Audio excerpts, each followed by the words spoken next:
मतलब का रिश्ता। एक गांव में एक बड़ा साहूकार रहता था। साहूकार बहुत पैसे वाला था। आसपास के कई गांव में उसका बड़ा नाम था। लेकिन इस साहूकार को अपने पैसों का, अपने रुतबे का और अपने नाम का बड़ा ही घमंड था। वो अपने नाम को बनाए रखने के लिए बहुत ज़्यादा सोचता था और बिना किसी के भावनाओं की कद्र किए वो सब करता था जो उसे लगता था कि करना चाहिए। साहूकार को कई सालों बाद एक संतान प्राप्ति हुई थी।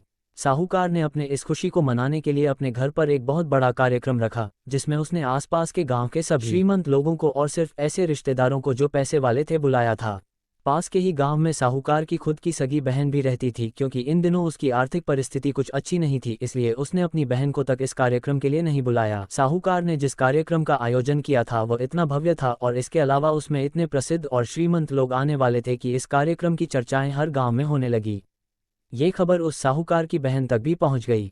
बहन को ये जानकर बहुत ज़्यादा खुशी हुई कि इतने सालों बाद उसके भाई को आखिरकार संतान सुख प्राप्त हो ही गया।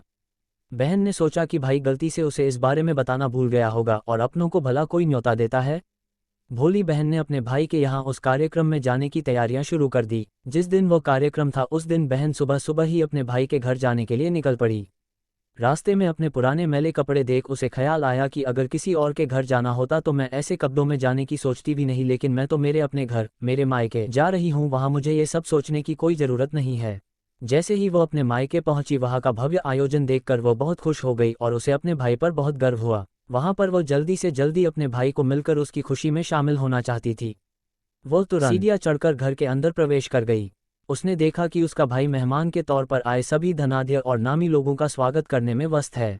बहन जैसे ही अपने भाई की तरफ उससे मिलने के लिए बढ़ी, उसके भाई की नज़रें उस पर पड़ गई और अपनी बहन को ऐसे मैले पुराने कपड़ों में देखकर भाई ने उससे मिलना तो दूर बल्कि तुरंत बहाना बनाकर वहां से निकल गया। बहन ने सोचा इतने लोगों में बेचारा अकेला भाई क्या क्या करे, जरूर उसे कुछ काम याद आया होगा, इसलिए वहां से चला गया होगा। बहन बाद में अपनी भाभी से मिलने गई। भाभी ने उसका स्वागत किया और उसे खाना खाने के लिए आग्रह किया। बहन ने सोचा ठीक है, पहले खाना खा लेती हूँ, फिर बाद में आराम से भाई से मिल लूंगी। बहन खाना खाने के लिए पंगत में बैठी। साहूकार भाई ने देखा कि अपने सभी धनवान मेहमानों के बीच उसकी गरीब बहन बैठी हुई। सभी कीमती पोशाक पहने लोगों के बीच उसकी बहन जो पुराने मेले कपड़े पहनकर बैठी थी, यह साहूकार से देखा नहीं गया। उसने अपनी बहन को अपने पास बुलवाया, भला बुरा सुनाया और वहां से जाने के लिए बोला। बहन ने अपने सपने में भी नहीं सोचा था कि उसके साथ कभी ऐसा व्यवहार भी हो सकता है, और वह भी उसके खुद के मायके में। अपना अपमान होने के बाद बहन तुरंत अपने घर ससुराल जाने के लिए चल पड़ी।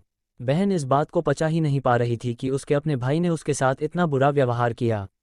उसकी आंखों से आंसू नहीं थम रहे थे। रास्ते में उसे अपनी पुरानी दोस्त मिली। उस दोस्त ने उसे रोने का कारण पूछा। हालांकि बहन उसे कुछ भी नहीं बताना चाहती थी, लेकिन दोस्त के बार बार पूछने पर उसने उसके साथ हुई सारी घटना उसे बता दी। उसकी दोस्त एक समझदार महिला थी और काफ़ी प्रैक्टिकल सोचने वाली। उसने कहा अगर तुम मेरी बात मानो तो एक दिन तुम्हारा भाई खुद तुम्हें अपने यहाँ बुलाएगा और तुमसे माफ़ी मांगेगा। बहन ने उसे कहा कि मैं तुम्हारी हर बात मानूंगी, बताओ मुझे क्या करना होगा। दोस्त ने कहा कि तुम इस अपमान को, इस दुख को एक दिशा दे दो और कोई उद्योग शुरू कर दो। उसमें इतनी मेहनत करो कि उस काम में तुमसे अच्छा कोई भी ना हो। बहन को अपने दोस्त की बात सही लगी। उसने घर पहुंचकर अपने आंसू पोंछकर उसी दिन से एक गृहोद्योग शुरू किया। उसने दिन रात मेहनत की, अपने साथ कई और गांव की महिलाओं जोड़ा और देखते ही देखते उसका गृह उद्योग चल पड़ा। कुछ ही सालों में आसपास के 50 गांव में उसका नाम और रुतबा काफ़ी बढ़ गया और अब वह पैसों के मामले में अपने भाई से भी ज़्यादा बड़ी बन गई। भाई को भी जब ये पता चला कि उसकी बहन इतनी श्रीमंत हो गई है तो उसने सोचा कि एक बार उससे मिलकर आया जाए। वो जब अपने बहन को उसके घर मिलने पहुंचा तो बहन ने उसका किसी राजा महाराजा की तरह स्वागत किया, उसके पसंद खाना खिलाया। बहन का ऐसा व्यवहार देखकर भाई को अपनी पिछली गलती का एहसास हुआ, इसलिए उसने अपनी बहन को अपने घर होने वाली पूजा के लिए आमंत्रित किया। कुछ ही दिनों बाद बहन अपने भाई के यहाँ उस पूजा के लिए पहुंच गई। जैसे ही बहन अपने भाई के घर पहुंची, उसका भाई उसके स्वागत के लिए दरवाजे में ही खड़ा था। बहन अपने महंगी गाड़ी में आई थी। उसने बहुत कीमती साड़ी और उससे भी ज़्यादा कीमती गहने दागिने पहन रखे थे।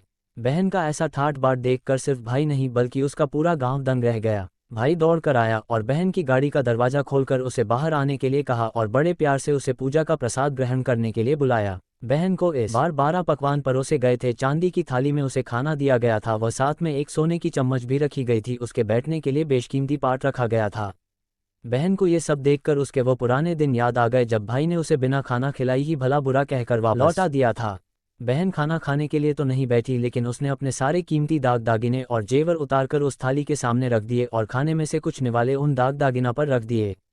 बहन का ऐसा व्यवहार देखकर सभी हैरान थे, किसी को नहीं समझ में आ रहा था कि बहन ऐसा क्यों कर रही है, आखिर वो क्यों उन जेवरों को खाना खिला रही है। जब सभी ने उससे पूछा कि वो क्यों ऐसा कर रही है, तब बहन ने सबके सामने बताया कि आज जो उसका इतना मान सम्मान हो रहा है वह दरअसल उसका नहीं, उसके इन्हीं कीमती दागिनों और कपड़ों का हो रहा, क्योंकि मैं तो अभी भी वही पुरानी साहूकार की बहन ही हूँ। अगर कुछ बदला है तो वो मेरी परिस्थिति है, मेरे कपड़े और गहने हैं। भाई ने अपनी गलती का एहसास होने पर इस बार अपनी बहन के पैर पकड़कर माफ़ी मांगी। बहन जो पहले भी अपने भाई से निस्वार्थ प्रेम करती थी, उसने अपने भाई को माफ़ कर दिया और उसे गले से लगा लिया। दोस्तों, पैसे सिर्फ हमारे जीवन को सरल बनाने के लिए है, जबकि रिश्ते जीवन में मिले किसी वरदान की तरह है, अगर उन्हें सच्चे मन से और निस्वार्थ भाव से निभाए जाए। पैसे खर्च हो जाए तो आप बाद में कमा सकते हैं, मगर रिश्ते खर्च हो जाए, टूट जाए, तो दुनिया का सारा धन भी आपको उन्हें वापस नहीं दिला सकता। दोस्तों, उम्मीद करता हूँ मतलब का रिश्ता, दिल छूने वाली कहानी आपके भी दिल को छूने में कामयाब रही होगी। पूरी कहानी पढ़ने के लिए आपका धन्यवाद।